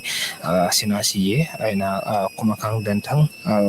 tala multima nyintem bola te nyin manjulon ding sade kono mbal hakelo bla doron ba fulale ko alce continue ron ka jubero ke mbe fanan ben kato ke la kaje ko ka fenna sa le mi ko wode be keringa nyintem bola ate nyin banjulon ding vice president wala korra kono nyintem bola deputy leader ne min alon ko bi janne security chief sol hanisa bi jang minister bi jang amad enkeba fotatale nyi afana be kafo kono re ate nyin dawda jalo minister of justice fana bi janne minister of civil service and minister of trade and minister of interior be janne minister of health samate be janne ate nyin ahmad yaro fana na kiwa fana bi janne ka fami baba eftrawale fana bi janne government spokesperson ate ibrahima ji sankare afana be kafo kono dande nyin tembola ni kafukota ani mokota ngol fana bebe jang nyin tembola hani kabi be juber la tendo be jela mba fole ko albe Gambian Talents TV la jube kan nyin tembola president ko kono ton jërëjëf Sirif rek comme ni ko waxee ba léegi rek ñu leen ko waxee rek ki nga xamante ne mooy Fatoumatta Jallow Tamba Jang moom tamit nekk ex vice président yi Gambia bi moom it gis nañ ko ci ndaje bi ñëw na mu fi teew nekk li nga xamante ne lu am solo la ndaxte àdduna moom nii la rek temal maa ngi ñëw la right now nii ki nga xamante ne mooy président Adama Barrow dugg na ci biir di waxtaan ak famille bi ñu ngi amee close door meeting bi nga xamante ne fa ñu wane si naxaram jaaleem si familleem su génnee dina am kàddu yi nga xamante ne dina ko ekkati fii ci mbooloo mi ba léegi rek yéen a ngi seetaan Gambia'S Talents TV leen a lépp li nga xamante ne mu ngi xew fii ci kër lead vice président Alieu Badara Joof yàlla jël ko mu nekk li nga xamante ne daw na yaram nekk na li nga xamante ne big loss la ci réewum Gambia comme ni ko dee faral di waxee rek àdduna moom nii la luñ de wax rek kulli nafsin zaa'iqatul mawti bakkan bu ñam dund rek di nga ñam dee àdduna moom jiito ma maa ngi ñëw rek la wala bu ngee ma rek ma tàccu la moo fi nekk tey nag ki nga xamante ne mooy vice bi moom moo jiitu bu ko defee kilifa yu pang fi teew dignitaire si pang fi ñëw depuis bi nga xamante ne génn na àdduna bi ba léegi gars yi ñu ngi def li ci war yëpp bu nekk li nga xamante ne am na solo ndaxte guy bu rëy daanu na comme niñ koy waxee ki nga xamante ne liggéeyal na réew mi def na lu bari ci réew mi liggéey na si place yu bari taxaw na ndaw yu bari nekk na bés bi nga xamante ne comme ni ma ko waxee rek keroog ba nga xamante ne fal nañ ko réew mi yëpp ko nangul falam gi réew mi yëpp si kontaan ba nga xam ne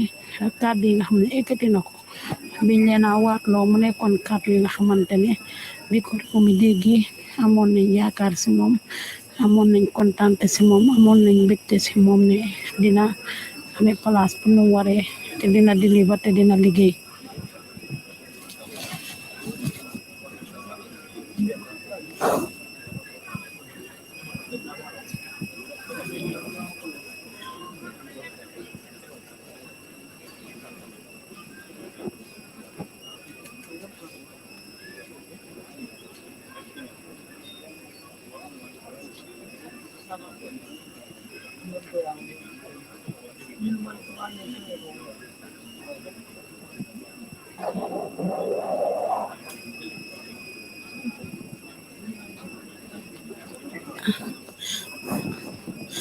ba léegi rek mbokk yi yéen a ngi seetaan Gambia'S Talents TV ñu ànd ak suma naataango Sirif Konte ñu nekk fi rek fii ci kër lead vice président bi gannaaw bi nga xamante ne tey ci altine ji lañ ko doon defal state burial lee body bi foofu mu ca National Assembly ba ñu ñaanal ko fa kilifa yëkkati fa ay kàddu ay dëkkandooram ay jege ñaalim ay xaritam buñ ko fa jëlee ñu indi ko fi nga xamante ne fa la dëkk muy Banjulinding mu doon li nga xamante ne am na solo lool nag ñu jullee ko ñaanal ko yàlla président bi gannaaw bam jógee sa National Assembly ba mu ne dafa ñëw fi nga xamante ne mooy si kër gi moom it wane njaaleem wane ndaxaram nekk na li nga xamante ne am na solo ndaxte ku ne xam ne njiiti réew mi digganteem ak ki nga xam ne mooy woon vice président bi ba keroog bi mu ko yëgee sax am na si naxar bu mag a mag a mag a mag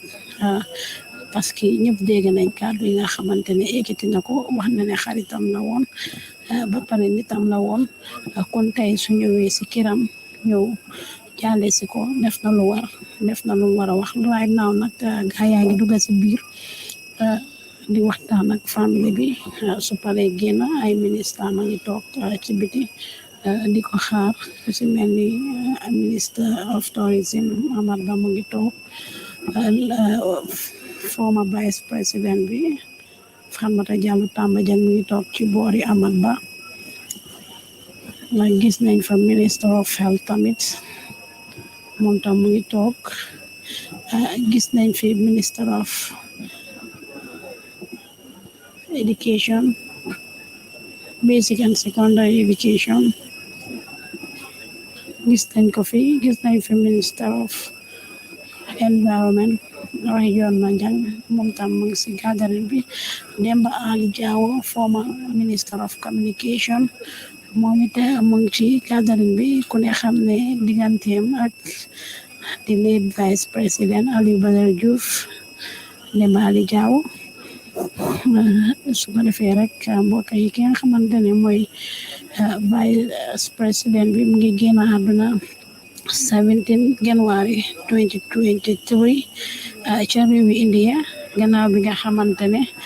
amoon na feebar bu gàtt bi nga xamante ne dab na ko ñu yóbbu ko foofu ca réewi India pour mu faju waaye yàlla fa la jëlee bakkanam bi mu koy jëlee nag ñu indi li nga xamante ne mooy ñëw bi ci samedi bi biñ ko indi nag kilifa yu takku ànd ak ay ministre ak ay imam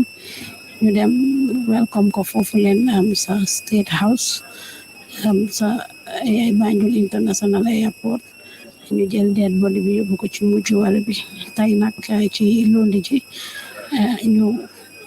defal ko state burial ministre yi ñëpp nekkoon foofu sa National Assembly ba ñu jógee fa indi ko fi nga xamante ne mooy Banjulunding jullee ko ci seen jumaa ji parce que kat dañuy faral di wax nit bu ñuy laajte ndax baax na nañ laajte ndax mbokk yaa ko wax waaye ay mbokkam ay jege ñaalem ay dëkkandooram nekk nañ ñi nga xamante ne gërëm nañ ko seedeel nañ ko lu baax ci bugga mbokk ci bugga liggéeyam ci fonka diineem ak fonka doomi Adama Njaay ñu jullee ko fi mbooloo mu takku ñëwoon gis fi different dignitaries politicians yi Wessa Falang fi woon MC Cham nit yi fu nekk lañ jógee ci réew mi ñëw fekkee ci li nga xamante ne mooy rob bi biñ si jógee ñu jébal ko boromam suul ko foofu ca boori yaayam si seen bàmmeli fii ci Banjulunding biñ fa jógee ñu ñëw si kër gi ñi nga xamante ne ñooy ministre yi ak dignitaires yi ba léegi ñoom ñu ngi toog ñoom di xaar ki nga xamante ne mooy président Adama Barrow pour mu ñëw moom tamit wane naxaram ak jaale ñi nga xamante ne ñooy famille bi right now ni ex na si ndaje bi mu ngi ci biir néeg bi ñu ngi amee close doom yi su génnee dina ekkati kàddu bi moom tamit mu wax dina am solo lool bu baax a baax a baax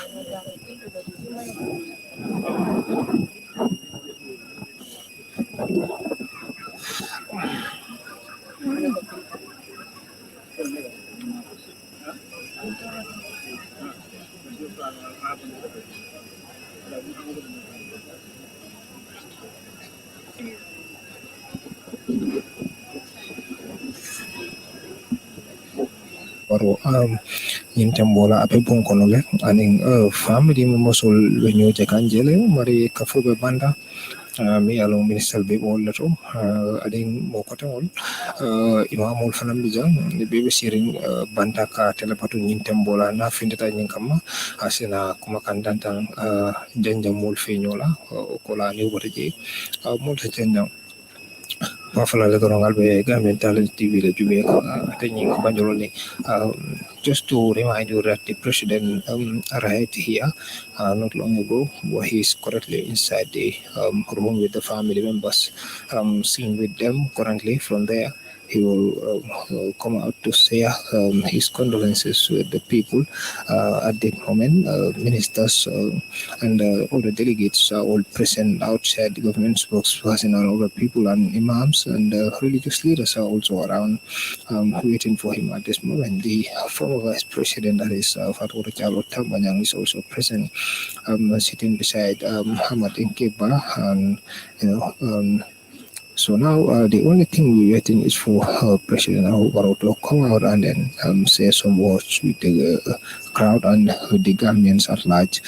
From there, we will disperse, and we'll remind you that you're watching at Gambian Talents TV at this moment in Banjulonding. So we will be waiting a little bit, but don't go anywhere. Stay tuned. We are still waiting for him to come out.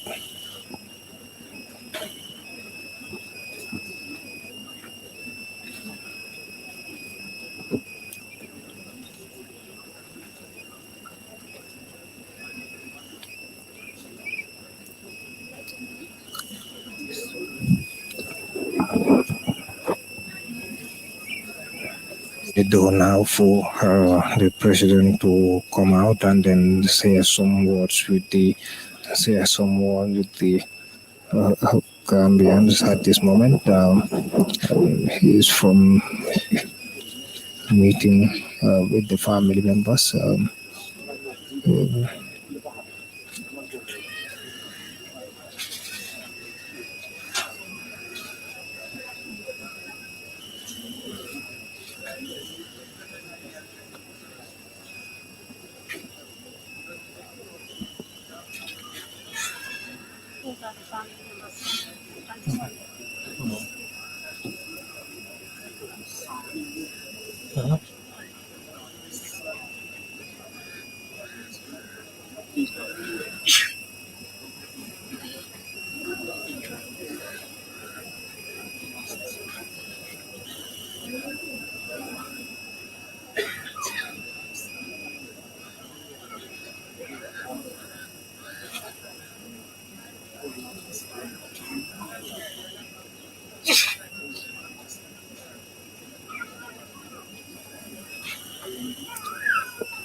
Abina kumakan dantan janjanda mol feñola be sen na moy wala ngamoy habe be fola ñin tembola hate ñin banjono ning sate kono ba fola le ko albe Gambian Talents TV le jube kan president ko fe asitale medo salang batal la moyla habina kumakan min tala badara na la mol fe aning Gambian wol ani mo ko tangol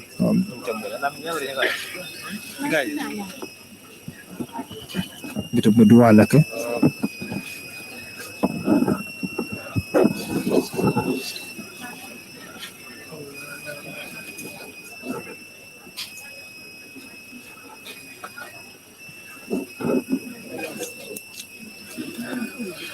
wa mai bi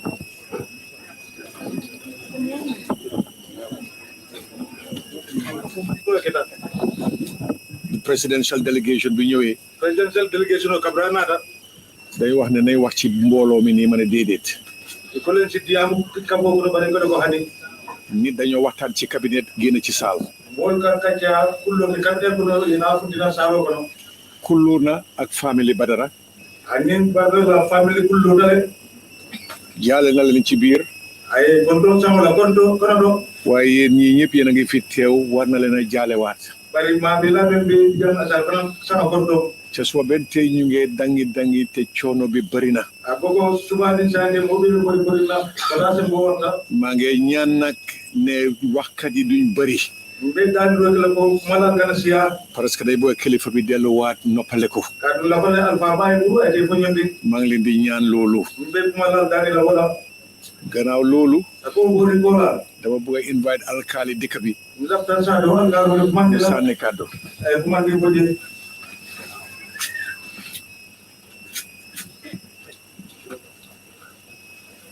أعوذ بالله من الشيطان الرجيم قالوا أعوذ بالله من الشيطان الرجيم قالوا إنا لله وإنا إليه راجعون قالوا إنا لله وإنا إليه راجعون قالوا إنا لله وإنا إليه راجعون قالوا إنا لله وإنا إليه راجعون banko president konton nañu samola Your Excellency President Mungo Jale TV Nuboka mbala cabinet members ol be konton nañu samola Jale Cabinet Minister yep TV Nuboka man sakunda be nguur gi ma nga di jale ni samola min kataten TV Nuboka ngamin fonna moliye li may wax ma nit ñi ko ñim tripartite ownership li mu mel lam bi lam nga xam ñu ñoko mom sate ni sudoje mu ne dëgg am na ci wàll man sakunda ni sudoje am na ci wàll baadugol fana ni sudoje wala nan ko tripartite ownership lom moo tax mu ko ñu ko bokala pare ngajele ko waaye gis naa ne momo la ñoom min stakeholders mu ne ak ñëpp ñu ci am ibe la da fale tep masakunda do kulal security your excellency ya kele fay poto da fa tep ko tata kairan kasiran be masakunda tentula for giving us the enabling environment for barlay ndoku mbeke no ten na man ke man sabati tuman don ta kalam tan bare alabuka mistake na ngado go min dilela ali bula noma na balo kono ala sanjano le di sanjano ni sanjano sida betamala wala betamen ten ala man sobla do ko ke na bula noma na duaye ay kayro sodo na kayro sodo ndole na kayro sodo jamo kana siade ndol mo muslimo le di ndol mo kristiano le di anu sonta ko ala min fala bugol kono ala diro kala bang adi minna na bula noma na makoy na duaye ala simandi nyado ala mendi nyado ala maralo adiata ndol bañu len ni na tentu na jay ni silo kabo mano kan kana fo jang sama ko no bol kala sam tole wura la ho ko bri aranata ay masa kendo na fen tole say hani mesendo na jolo ndebul silo ka di bajela mbaten dula mbajay law ka kon sangolo mbari ñoña kontanta man sa ala hajo bebula kana futa jang ha muntol ma josudo alma ale tanka alma ale sutra ila siram alma sumela jawul alma korlema ila fa banko sambala damen alma ale makoy ila kulunga te ay sembe salatu mustaqima siloka sallallahu alaihi wasallam mina nakumoti bal tendula bal jayla family fana nge tendu nge jayi be danila sabarola mom songo fen soto foka sabari anin ka duwa tambilaye a bota damen a kara damen alma je fesale alma lajam sonalay alma arjono dolay ala barako alma tula dimba fana bul adimba ate foto minna ala beji dimba la fana banko alma kayro jidal banko kan be nga ñomuta nga bula man sanoma ay do ko ken be ala baraka wala nak moti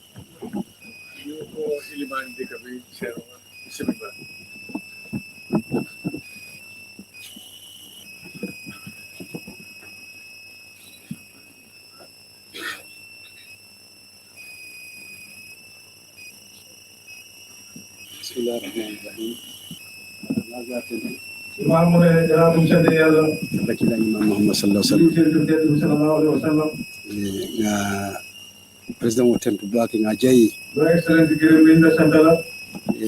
katu ko men bekata den asimbe mu xew yep president ya yitandi mu ne president ñu ya ko wone no fole na tu diamoto jana man waxona ko suma kaddu yu bare but ate chance di Badara la yow yaa jox Badara chance bi ay opportunity di pas di Badara la nga jox Badara opportunity Badara na fa ana rafa proof ana rafa yitande ñëw ko wane boppam waranna mun pe Badara je moo tax ñëpp gis Badara yata je bay fo al kabling ala yata ko yàlla jëlee nag mun be kumbota yaa fu ñëpp jooy yo ko be me yo ko wonna alfa kemdo loolu yëpp kan moo ko waral mooy suñu kilifa ba di ko e banko la kano mu ne sopp réew mi ay wala yitande tolla loolu la ñu war ñun kamo tombon kono mu tànn nit suñ biir na yàlla ko ata subita wala le wax nga xam ne ko be yaakaar alon ko ñun si banko sambanole mu na ma di wala ñu yóbbu réew adu ñun simma ko nole te ki mu na ma jàppale Allah taala ka wodi mansarale yàlla dafay jox bu ma boobu ay hakilo di yàlla o ñaadi yàlla do na ko boobu non tamit awo to mbom banko e mu tànn ko réew mi to ñalam amam futa hamdal no damen te gala agale ko min ko ene o bari ngani yo men atayake men kam dunia be o jele waaye ene bu ci amoon at yëpp gis nañ ko ka fogo na banko president wala di réew mi ka en tol kanule ñu doon soppare ado ay banko fana kanule soppare réew mi tamit ala wala yitande te loolu la ñu yàlla war ñun yo to ñalam Badara waaye dégala Badara mole mi yalan ko molbe kumbola ka jo sayi nit ñi ñange jooy naka la dañ ak pour fayam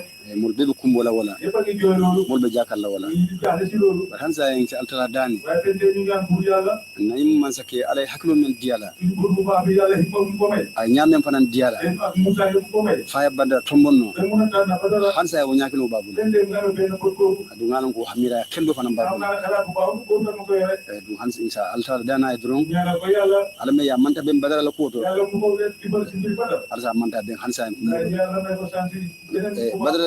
Badara dimbali kontanta mu ne famille Badara di kontaane tol be fanan kontanta ñu dañu kontaane adu mom mo natara mole moti te képp ko fi nekk kontanta président kam ñu kontaane ci mbir président Badara dimbal be demen to mu ne doon Badara fu la jabo fu nekk tey solata mo la men sakilo tenkoni ñu am soxla ni mu amé na dara seen xel adu fama ye kanule seen foko defen soppo adali tela defen mi ay katanda fan defen dégg ñoo boppam pour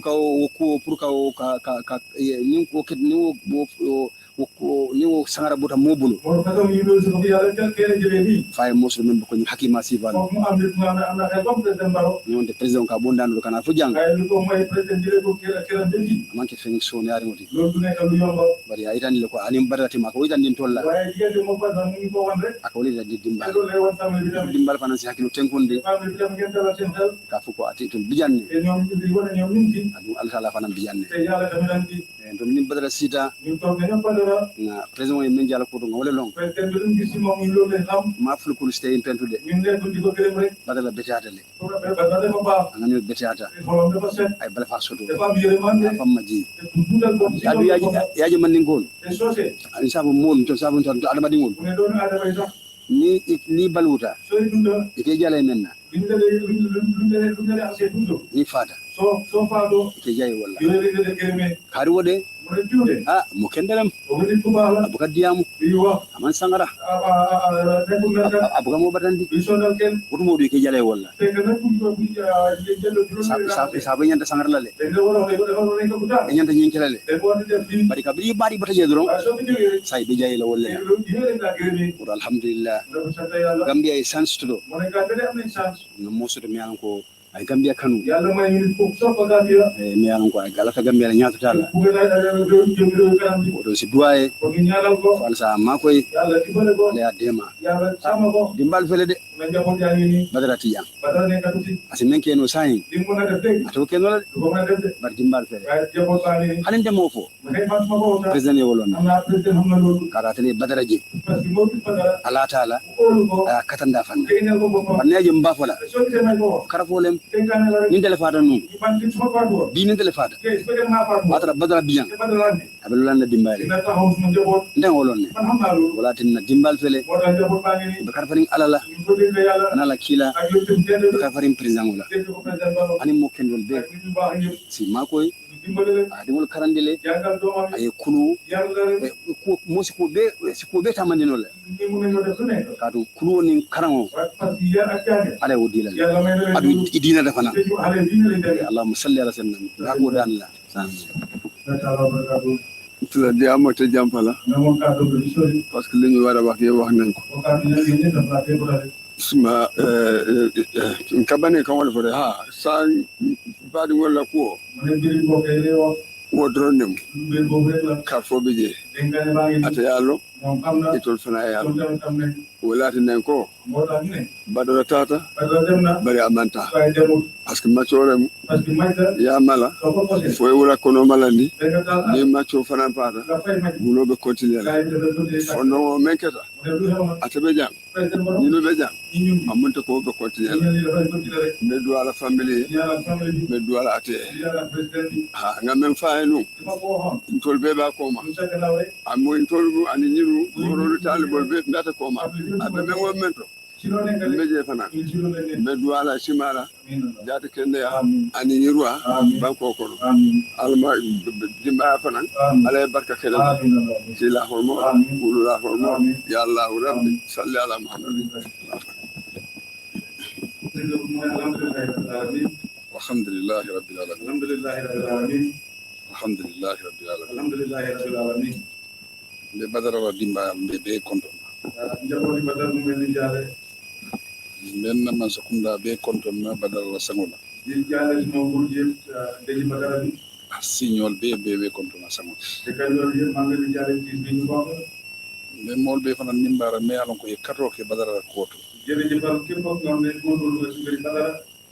ñaaje kol be tata ñama molle kato wala ke kol be tata ñama do gisé mbir yépp doxé lu mo lé di ñu ci gon gon jappal ba di mbir yépp démé ni mo waré ndela na jam bi wuraro man suma ñew nak ci ngor ci fi ndada national assembly demon na ci ndigi député comme officiel le lolu officiel la bari nga jubé ko fon fon wayna foto na jangana badara la badi mo liana mara badi wala dimbaya to kana ni douane wala ni samo dama gis na won la ci man ba jëgé bandil ñop tek jëmati badara bi ak dëkkal doran ñu ñaanal ngay badara ci bi wax laftana la nu bade wato fon la wona ñu wax ci bopam bar ni mol kajar ko ñiko sécurité bi ñaame ani jebetar la ñaame may ni ma waxana nga kala bi ñu fa mel ak ñu ko bari abe kolé ala baaki la prété tar ci na defé lool pour yo nga nek ko ngoy ko to waaro mbitaaje man ne ko na ko dina ak ci famille wala ken din nata pour que fuda famille ñim lool mo tax mo ñew ak ci famille bi fi ani terol ni signol ak xaritam ak dëkkandoo ka ñi tan di ka fa den ñim badara bi do ko la ñi wone ne ñu leen di liggéey badara na do ko kabin 2017 ya ma tane ñoo mom liggéey ci 2017 ba nte dem man badara lo ay man de am badara molle ya la ko fogné e fa am ay nit mo am biram ya tam ben man sakunda fom la te kama nge be ko defar mo ngurdi andu laftanu momel yalla ko londo be la te mo solo ni nga xam ne amone tam xam laftanu mol la me yalla ko yela banko kanu solo na ni nga na so ko den je rew laftanu mol la me yalla ko simma ko no do ko soxla na ay nit nga xam ne jamono moom la digo la liggéey réew mi rew tay mo fanan ay jamono ko tamit watra wolom ndela signa foloti pour que do ko ki man sakunda ko mo ne do ma jël ben yoon pour liggéey ci nguur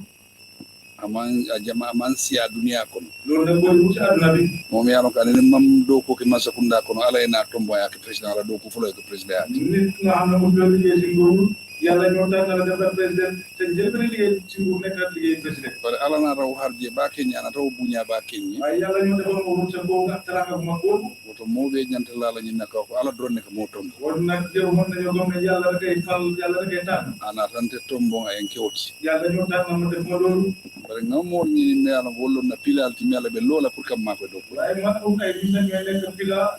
jappala mo liggéey badara nata ko mo sifati badara ñoo nekk fa tan nit bobu bari miaje naye do ko ke sanjillu nata wulindi ko de nata ke vice president ay so bi ma liggéey mo juromi at gannaaw loolu ma yokk ak ma xam dafa vice président isa loolu lan na yàlla wax nga xam ko ko de ma ko jaar wono na la kafo ko no wonna suma ànd ak moom ku dantan nga woso ji ngir ay bi ñu am nañ ko ci teriya wo dum tan naate mu na xari do moom dugal ci digante fadiya adun tan naate ko dugal ci digante lan na ya dum tan naate ko war de dugal ci digante fo bi mbe tembo men recherche yalla kay di ko mbi ala tentu la baax wonna ma ngi sant yalla bu baax abe tonya do be faniya do mo ngi de ga ma suma ne gi fen bari na man jutu ñola waye xeba de won ben bor anu kabin na dum ta do ko kono ni badara ne man sonka ci ma ma rek badara liggéey mu ñu fi wala ben yo fo mbi ñi tembo men ci jamono bi ma tok ci fi ala ñi muso min be sirin ten ne jabaram bi toog ni tey ndele folo ñi muso lo jarni Badara be man maa ngi taxaw jam jigéen bi balaa Badara di ko xam sax waaye naa be non karam bon kulil ne mbaa be non krabay la parce que man moom ñoo ko benn école ne ko travail la oɗon ndele folo e faat sonko non jarni Badara kon maa ngi taxaw faam son ko Badara di ko xam oto teriya min mbaɗiya ɗum tan ndeni faat sonko tena jarni kon boo ari do du benn suma dia def faam son ko ñaamo mbimo karfalela so dege maa ngi dénkani bari ndele ngaɗon Badara ñara oɗo kar foñi o ɓe ɗum jeele janninte fon Badara gannaaw maa ko jika xam Badara nag kon dénkani boobu yàlla moo ko def bari yamar kilin si oɗi ɗinni waaye dinaa digal xale benn dig nag te men ɓe sirinte man mi toog nii fii ndegam bandi school la sango men kar sabadul nem fama faata man dama jeexal école ñetti weer rek suma ko faatu yarta do ko tembulu te ka o ma liggéey andu nga dokol sodo te amoon na ay rakka nga mol sodo melo e jigitan ma amoon di ñu xam ne ñu ma yaakaar mbota o tembol to jamono boobu laa jóg ala e ma koy wole kono yàlla si loolu la ma dimbale fom fudata bi inkere banko la président yàlla tey ma nekk ci réew mi woto itali ala tentu baake foy fudata ñin temboto won yéen sa tagen yàlla def loolu ma xama bi iko ni fama faata si kumbono ñu ne sa papa nag su faaro mu ngi jooy bari ni kumbota ni mede waaye soo jooyee non fi woo esalo man lay fan ko dafa mel ni wóolu sama bopp kono sa fo dinni wolle ko naa wonde wonde si kumbo mu bala falti mu ne mu ngeen a jooy loolu tiis la bari si de sa lon ka fo fama la sama to bi te le adum waaye ngeen no fi nga xam ne tey seen daal di ko may dafa sol mbe ya mar la nem fanan na ma leen a digal rek kunum bukati amo mel moy ñum jang man la fi nga wodi am sifal moy ja dégg ma nag façon wax ñu daal dégg fii bu te di dégg façon wax yooyu bare ka moy e ka bi ba ma be bu fa ma baluri wato mi be bendi man problème moy je say man bendi ñu be kelol do nga dégg nag ko xam ne jamono mo du de kër gi ñëpp a juboo ñëpp a ngi man ko waaye dara bu ko ma fato rek kër gi sa do de kër boobu man la fi o moy la jallafte etel be kafu ye ku kilo di te o sidi e ñi korda mu ye ba mamuta bu may dégg façon wax boobu dafa bëgg man ko nekk benn ngala ngeen jàppale seen yaay bi doom wadi wo drone be sambala ñaato parce que loolu rek moo leen yóbbu ci kanam wo drone fana ne be sambala fo fu dara Badara fu dara dami loolu rek moo leen yóbbu leen àgga benn xama ko dara fu doon asikeno fon ite le fu dara dami Badara man fu woto asikeno na am yàlla mel ma xama bu nga sax dara amul ko bari wo be kato ani wakilo wole be fu dandi la jeema waaye loolu nag wakilo ak góorgóorlu rek moo la mu na àggale ko bi ndel be dami be Badara jaylal drone te ñun fi nekk dañu nekk di gërëm Badara rek ay kata jamaale ki man sakunda góorgóorlu ñu bari la def si nguur gi bi university men be lokante te université bi ñoo sampani mba tala wato men jamono bu koy jël less than 1% nga university ñin tawol wala less than du manqué benn parce ci la jëlee université boobu ko leata num baaki jafe woon na lool bari bi ñu felante ak le banna bari Badara fe tata ma mbaga ñaan mu ngi mel ni léegi université bu ngi di jeex si waaye Badara mu ngi ni dem na jeexu ci kanamam projet clean me alon ko atele ba cour do ko kan fon le tamo projet ko benn projet mu ko moom la moo koy liggéey te moo ko moom ci boppam projet ko ñi man timma bara do ko ketale fa banta ñanta kala jenwa february karo ko projet bi liggéey ni ko ben mu amu na ni wéri february la ko wara ubbi wolon ka public transport pour ka improve ñi banko kanja mooy public transport mooy demam ñu ci muri ak nit ñi pour yokk ko ci réew mi anata ko ñi ko be executive decision ne tala nga fere ke pour nga bosol naati na bos keme nga na Gambia mu ne ngeen wata executive decision ya jël benn matuwaay ne téeméeri boos ne indi ci réew mi ci ngay Badara nga ta ko ñi executive decision do le tala ko ñi tumdel defon do decision mu ne ko Badara nañ ko dinañ dem ndànk mu ne di dañu doxal do ben nguur rek di mi bàyyi ma rek naa ko doxal en principe ta de mu ne ku am dalil la de abe do yaari mbara fati ada baki hanyi tuuti la waaye bu ñeme la tamit a lota ko no mo foye bosol be dada sa be India ni bosol ñanta na la Gambia in February taxaw ci mbir mi tem nag be essentiel la te sant yàlla boo si yëpp defar na ne nii biir India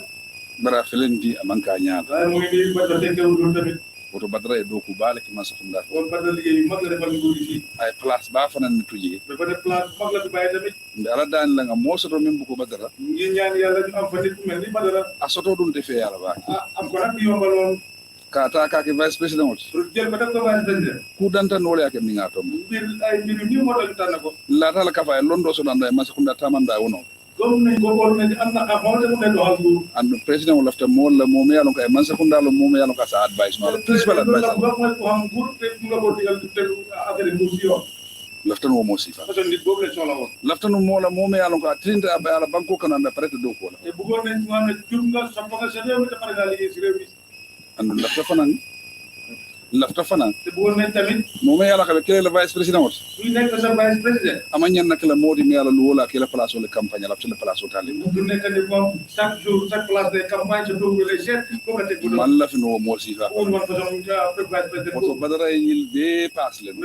badara su leen exemple yépp ko pass amantra na place o ñini ne do di tek ko dem mo dogu ate be do ko la ndele ya be do ko Gambie man la do liggéeyal te do liggéeyal oto wala ya futandi o place o mu ne loolu moo ko àggale suma xama boobu oto wo soto ñoko mu ne pour am façon boobu amam fe ya ba yombul lool bari ala man satalla me alon ko waaye yëpp yi buur yàlla mu nga xam ne wala harjewol be da moo lu mo sakka wo sakki kol be baate le bulu moo yore mbir yëpp hani saim ba murunde o man satalla le ben tey su ko ci buur yàlla lañ koy delloo ka dani ñinna ko di ko ñaan ne asi modin na ko den ke me alon ko wala be ken na vice president mu jox ñu keneen nga xam mooy nekk suma vice président me alon ka be pare pour ka do ko ke katambi badara do ko mi na pare teemu liggéey lu ko par sax liggéey ndela fi la family be o duwa kenyi bu gënaa famille bépp ngeen defal ma ñaan boobu ndela fi la mobe o duwa kenyi bu gënaa mbooloo yëpp ngeen defal ma ñaan boobu sate mol alkalol almamol alkaali imaam yi waa dëkk bi isalon ka ko kontantale polta mandi ñaame ngeen xam ne kontaan nañ ci mbir mi noonu la ko doxalee mel kato ke be tentulambe be jayla di def góor ñu leen di gërëm di leen sant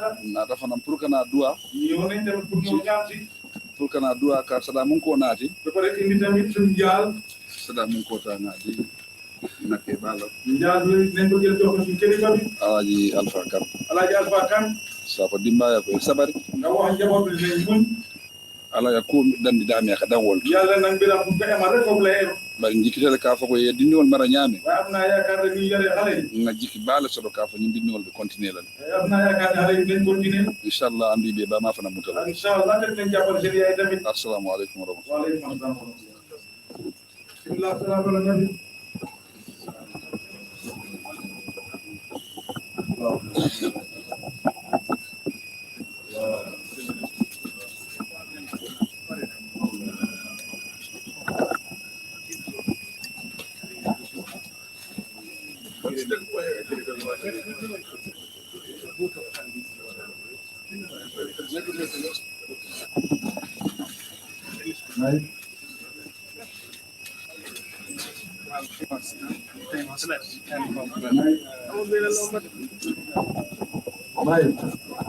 activity event here.